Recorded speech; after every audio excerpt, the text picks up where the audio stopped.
On today's show, we're going to talk a little NFL draft, so stay tuned for that on Chicago Bears Now. But listen, if you want to get on the show, get your mock drafts on the show, here's what you got to do. You got to follow me on Instagram at HGramNFL. We'll have the link in the comments and the description. DM me your mock drafts. Best ones get on the show. Easiest way to do that is to just run one of the simulators and screenshot me your mock. That's the best way for you to get on the show, by the way. Best ones get on.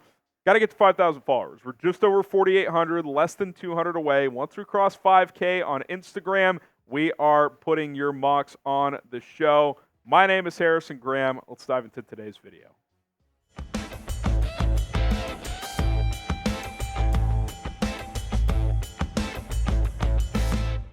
Chicago Bears Now is sponsored and presented by 8 Sleep. Go to 8sleep.com/chatsports to get an awesome device that you slide over your mattress that's going to help you sleep better, track your sleeping metrics. Trust me, 8sleep.com/chatsports get you $200 off. We'll tell you a little bit more about them later on in the show.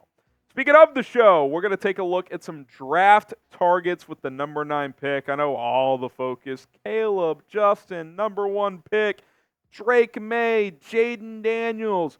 No quarterback talk on this show. Now, indirectly, quarterbacks might get mentioned, but we're not drafting any quarterbacks with the number 9 pick in the draft. We're focusing on other players, so I just, there's fatigue to this. I get it. Now, we have to keep talking about it, but on this episode, no Caleb, no Justin. Let's focus on other positions and players. So let's take a look at my first draft target with the number 9 pick in the draft. I think this has been the most consistent guy that we hear, Rome Odunze. That seems to be the popular pick. I think if you did a mock draft roundup from national media, local media, fans at home, I bet Rome Odunze to Chicago at 9 is the most common pick with that selection because he could fall there and it's a position of need, right? We've talked about Rome Odunze a lot, 6'2", 6'3", has good size and speed combo. He can play through contact. Big play machine this year for Washington. Got even better as a vertical threat, I thought, for Michael Penix this past season. He's going to be good in the NFL. He's got wide receiver 1 potential. Beauty of this situation, he doesn't have to be that. Just come in, be a number 2 as a rookie, and then grow your portfolio from there. So I think Rome Odunze at number 9, if he's there, it's going to be pretty tough to pass on that player.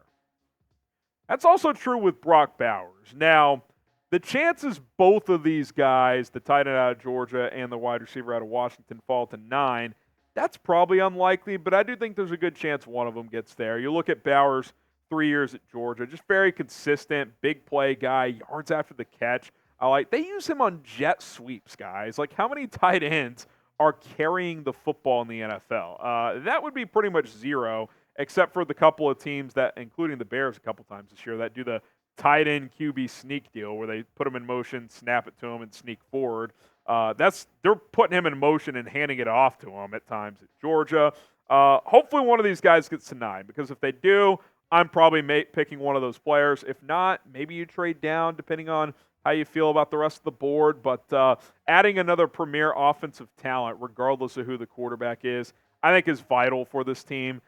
This year, it became clear that DJ Moore's a stud, Cole Kmet's a good player, but the rest of this offensive skill position group, the running backs were fine, but receivers and tight ends, you need more there, and Odunze and Bowers, or Bowers certainly provide that. Now, who do you think is the better prospect? It's tough, man. I don't think it's a clear-cut answer. Type RO for Rome Odunze, BB for Brock Bowers. Different positions, different players, both great in my opinion. I think right now, in terms of what the Bears need, I'd have to lean Odunze. But if you sign a receiver in free agency, I'd probably consider going Bowers. So RO for Odunze or BB for Bowers. Now, likely gone once you pick by number 9. I think at least where we're at right now in the pre-draft process, and things can certainly change, these 6 players almost unanimously are gone by the time the Bears pick. Every once in a while, Malik Nabers is there at 9. Every once in a while, Joe Alt's there at 9, but I think he's emerged as the top offensive tackle. We know Caleb Williams and Drake Maye are going to be gone. Pretty certain Jayden Daniels is going to be gone. Marvin Harrison, I would be shocked if he was not the top non-quarterback taken in this draft. So, these 6 players probably aren't there, so we're not going to dive deeply into them. as we're focusing on players that could or should be there with the 9th selection.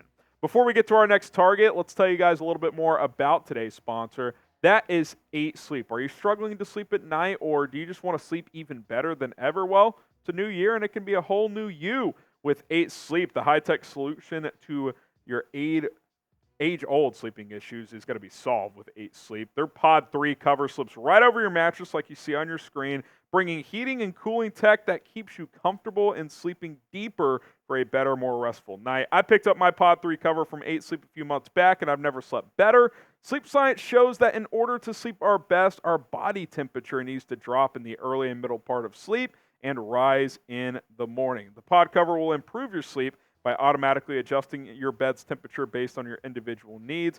It can be added to any bed like a fitted sheet. It allows you and your partner to cool your side of the bed as low as 55 degrees, warm it up to as much to 110 degrees. You like that option? Like if you're like me and you're married, or if you have a partner, your side can be different than the other side. And listen, I got a 9-month-old at home. I need to maximize my sleep. I'm starting to do that with 8 Sleep. Not only does it give you great temperature control, it tracks your sleep and health metrics as well. On average, Pod 3 additions to their bed, you're improving your sleep by 32% after just 1 month. 1 month. I mean, how great is that if you could get over 30% better of sleep within a month? You can. Go to 8sleep.com/chatsports. That's going to get you 20% off. 8sleep.com/chatsports. Sorry, not 20% off. $200 off. Think about that number.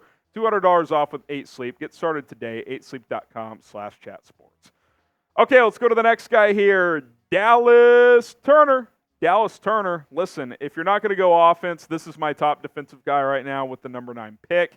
He's arguably the top defensive guy in this draft. You see a lot of mock drafts right now going 9 offensive players in the top 10, and the 1 is usually Dallas Turner, who's the defensive guy off the board. Sometimes it goes to the Bears. Sometimes it goes to Atlanta at number 8.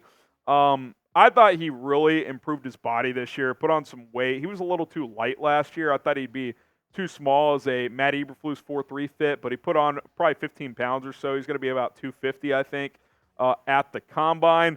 And he's a 3-down player. He can rush the passer. He plays the run exceptionally well. And he's just a physical specimen. Like, I like this guy quite a bit. I don't think there's that big of a difference between him and Will Anderson last year. I think Anderson was a little more polished, but Turner's got huge potential, and he started to put that together the last year and a half. I just kind of have visions of him opposite of Montez Sweat. Doesn't have a ton of pressure on him as a rookie, and then he can really take off, by year 2. So maybe you bring back a Yannick Ngakoue on a 1-year deal to help mentor a guy like Dallas Turner, but I would certainly be very interested in drafting this kid. What is the Bears' bigger need? Wide receiver or edge? Bigger need. I'd probably still say receiver, but edge is certainly one as well. Make your pick, wide receiver or edge. How about Olu Fashanu, the left tackle out of Penn State? He slipped a little bit because he didn't have like an awesome year. He still had a very good year, but he could be sitting there at 9. PFF grade was still very good. Excellent pass blocking year, not as great against the run. Zone grade was, fine. This is a wide zone type of offense, so does that play a role? How much of that is, who he's playing next to? It's hard to say. Let me just first say this. I am content with Braxton Jones. Now, I always think you should look to upgrade positions, but if you have several needs, and I think the Bears still do, I don't think you just force it at left tackle. Now, if Ryan Poles and his staff, if they think Olu Fashanu's a 5-time Pro Bowler, potential All-Pro, yeah, you got to consider that because Braxton Jones probably is never going to be that. But I think you can more than get by with Braxton Jones. He's an above-average left tackle in my opinion. Here's something that gets interesting. Here's what Olu Fashanu had to say about Caleb Williams. I know we're not talking about quarterbacks here, but obviously there's a chance the Bears do draft him. He said this, with Caleb Williams, everyone knew he was the chosen one. There was never a quarterback like him in the area. What does he mean there? Oh, yeah. Olu played high school football with Caleb Williams. So while this isn't a Caleb Williams, Justin Fields episode, if they do draft Caleb Williams and if they do think Olu's an upgrade at left tackle, well, there's a relationship in place there. So there is some validity to that thought. Ryan Poles has an offensive line background. Wouldn't rule out going tackle here at number 9. Don't think it's a top need, but certainly not out of the realm of possibility. Jared Verse, the edge out of Florida State, giving him the slight edge over Latu, the edge out of UCLA here. Pretty consistent the last 2 years. The production very similar. I was hoping he would take a major step forward this year, and he was kind of just similar. He still had a really good year, but I thought with that 12, 13 sack season, you're looking at a top 3, top 5 pick. That didn't happen. I think he's now somewhere between 8 and 15. He's a bit hot and cold. He had a really good start to the year. He tore up LSU in the opener. Kind of was, just okay for the next month and a half.